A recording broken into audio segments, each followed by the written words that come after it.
მოგესალმებით. პირველ რიგში მინდა მადლობა გადაგიხადოთ მათ, ვინც უყურებს ჩემს ვიდეოებს YouTube-ზე, სოციალურ ქსელებში. დღეს მოვედი საჯარო გაშლით.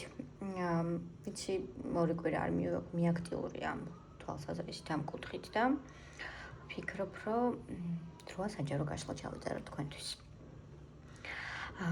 მოდით ესე სპონტანურად მოფიქრებული კითხვით, რომელიც წინასწარ არ დამიგეგმავს, გავშალოთ ტარო და ვნახოთ ჩაფიქრებული პიროვნება რას ფიქრობს თქვენზე. იფიქრეთ კონკრეტულ პიროვნებაზე. შეგიძლიათ იქნება სამი ვერსია და შეგიძლიათ რომ თითო ვერსიაზე თითო ადამიანი ჩაიფიქროთ, ან რომელიმე კონკრეტული ერთი ადამიანი ერთ ვერსიაზე.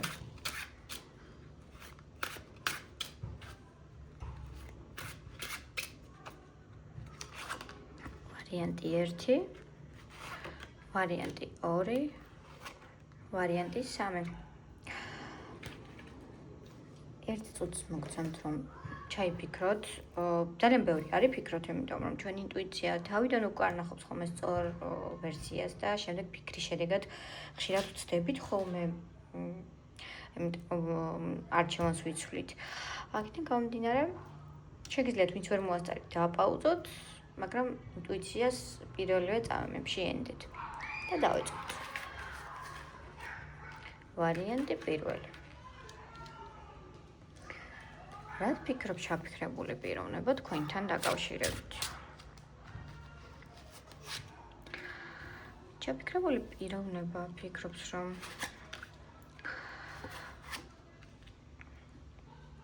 თქვენ ხართ ადამიანი, რომელიც თითქოს გარკვეულწილად გამოუვალ სიტუაციაშია, მაგრამ საკუთარ თავს ძალით ამყოფებს ამ სიტუაციაში. მისი აზრით თქვენ ხართ ადამიანი, რომელიც იბრძვის, რომელსაც სურს მიიღოს სასურველი, სურს მიიღოს ის სტილი ბედნიერება, რაც უნდა რომ მოიპოვოს და ამ ყველაფრისთვის ძალიან ბევრს შრომობს, თუმცა ვერ მიაღწია იმ საბოლოო შედეგს, რასაც უნდა რომ მიაღწიოს. ანუ ეს ყველაფერი არის თქვენზე ეს ფიქრები. ამ ყველაფერს აკეთებთ სამართლიანი გზებით, სხვადასხვა ვერსია, სხვადასხვა გზები, სხვადასხვა ვარიანტები. ის ადამიანი არ ხართ მის თვალში, რომელიც ზის და ელოდება, რა მოხდება. სხვადასხვა გზებს ცდით და ნამდვილად ძლიერი ადამიანი ხართ. მოდი ვნახოთ, აბა თქვენთან ურთიერთობაში თავს როგორ გრძნობს. თქვენთან ურთიერთობაში თავს ცოტა დისტანცირებულად გრძნობს, ვფიქრობ.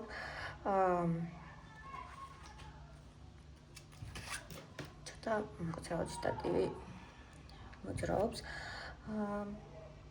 ვფიქრობ, ცოტა ზედმეტად არის ფიქრებში გადაჭრილი.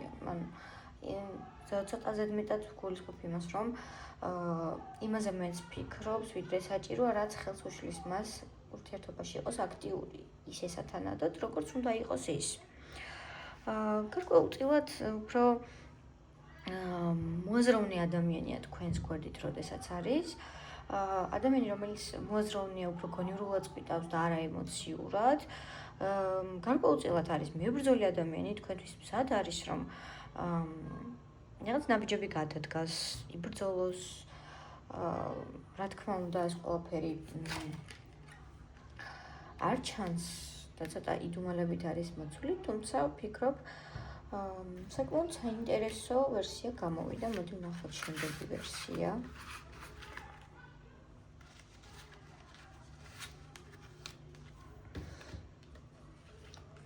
ვარიანტი 2. აქედან მოვიტყურო, თქვენ ხართ ადამიანი ჩაფიქრებული პიროვნებისთვის, რომელიც მას მუდამ ეხმარება. შესაძლოა პირიქით, რომელსაც მუდამ თავად ეხმარება, ეს თქვენ თავს მოარგეთ, იმიტომ რომ ენერგია ბევრია და ერთი კონკრეტული ვერსია რო განვიხილო, მეორე მხარე დაიჩაგრება. თქვენ ხართ მისთვის ადამიანი, რომელიც მიზანდასახულია, მაგრამ ძალიან ხშირად ხელი ეშლება მიზნების მიღწევაში. ერთად ძალიან კარგი დუო ხართ, ძალიან კარგი წყვილი ხართ, განსაკუთრებით თუ ეს ეხება მიზნებს, თუმცა ვფიქრობ ფინანსურ საკითხებში და ზოგიერთ უფრო ისეთ მატერიალურ საკითხებში, არა მხოლოდ ფინანსურში, ხედავს რომ თქვენ ასე ვთქვათ, გაკლიათ პრაქტიკა, პრაქტიკული რჩევები, პრაქტიკული გაკვეთილები, რომ ის მიიღოთ იმ დროს, როცა საჭიროა, რაც თქვენ გსურთ. თითქოს ხედავს, რომ აგვიანდება ყველაფერს, განსაკუთრებით აგვიანდება ვიტყოდი ისეთ სურვილებს, რაც თქვენ დიდხანია გსურთ. რაც შეიძლება იყოს, მაგალითად, კონკრეტული წინადადება, შემოთავაზება. ზოგისთვის ეს შეიძლება იყოს ემოციების გამოხატვა. უმეტეს შემთხვევაში განვიხილავდი ისე, რომ ხედავს, რომ თქვენ მისგან ელოდებით ემოციების გამოხატვას, ხედავს, რომ თქვენ მისგან ელოდებით გრძნობებს, მაგრამ ეს ყველაფერი აგვიანებს, რადგან ბევრი დაბრკოლებაა.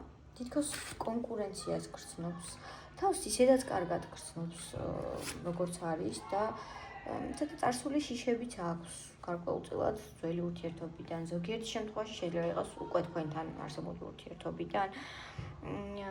ზოგისთვის წარსული, ზოგისთვის შეიძლება საკუთარ თავზე არ გადახდენია ცუდი, მაგრამ სხვების მაგალითზე დაინახა ისეთი რამ, რომ ეს შიშები გამოიწვია. მოდი გადავიდეთ შემდეგ ვერსიაზე. მესამე ვერსია. ამ ადამიანისთვის თქვენ ხართ შთაგონების წყარო, ვინც დავიწყებ. თქვენ ხართ მისთვის ცხოვრების ახალი ეტაპი, საკმაოდ ემოციურად არის თქვენთან მიმართ განწყობილი. ფიქრობს, რომ უმეტეს შემთხვევაში ფიქრობს, რომ კონტაქტზე უნდა გამოვიდეს, ან თქვენ უნდა გახვიდეთ მასთან კონტაქტზე, ოღონდ ეს არის რაღაც მესიჯის სახით, ან არის დახმარებით და არა პირდაპირ პირისპირ შეხვედრა. ნაწყენია, გულმატკენია, გარკვეული მიზნები და სურვილები ქონდა თქვენთან დაკავშირებით, მაგრამ ეს ყველაფერი თითქოს თქვენი მხრიდან სიცივით დაუბრუნდა პასუხად. აქედან გამომდინარე ძალიან ჩაფიქრებული ამ ყველაფერზე. თითქოს მისთვის ბრძოლის ველად იქცა თქვენთან ურთიერთობა. გარდა ამისა ძალიან იზიდავთ მას.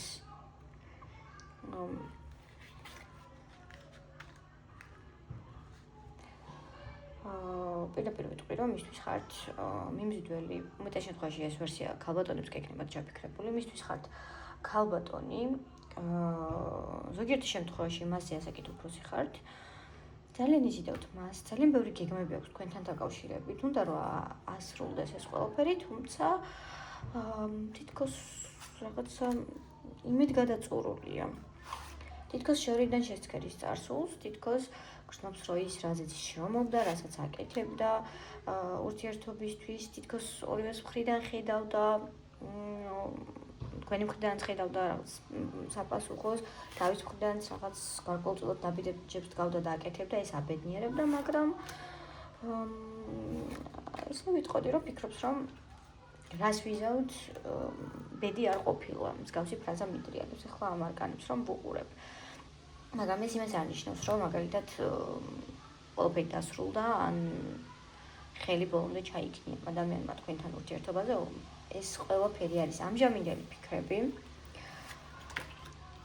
და რა თქმა უნდა, მომავალში შეიცვლება, იმიტომ რომ ეს არის ერთ-ერთი არჩევანი იმისა, რასაც ის ფიქრობს. მას უჭერს უბრალოდ არჩევანის გაკეთება და ჩამოყალიბება, თუმცა აუცილებლად ჩამოყალიბდება. მადლობა, ვინც უყურეთ ჩემს ვიდეოს. ვინც YouTube-ზე ნახავთ, გთხოვთ, რომ დამიწეროთ კომენტარები, რამდენად მოგწონთ ასეთი ტიპის გაშლები. იმიტომ რომ მე ამის მიხედვით საზღვრავ, გავაგრძელოთ თუ არა საჯარო გაშლების გადაღება. და თხოვნა მექნება, რომ დამასაბსკრაიბოთ. ხოლო ვინც სოციალურ ქსელებში ნახავთ, Instagram-ზე, Facebook-ზე, TikTok-ზე ამ საჯარო გაშლას, თხოვნა მექნება, რომ იაქტიუროთ. თქვენი აზრი ძალიან მნიშვნელოვანია ჩემთვის და გამომიწეროთ. მადლობა და დროებით.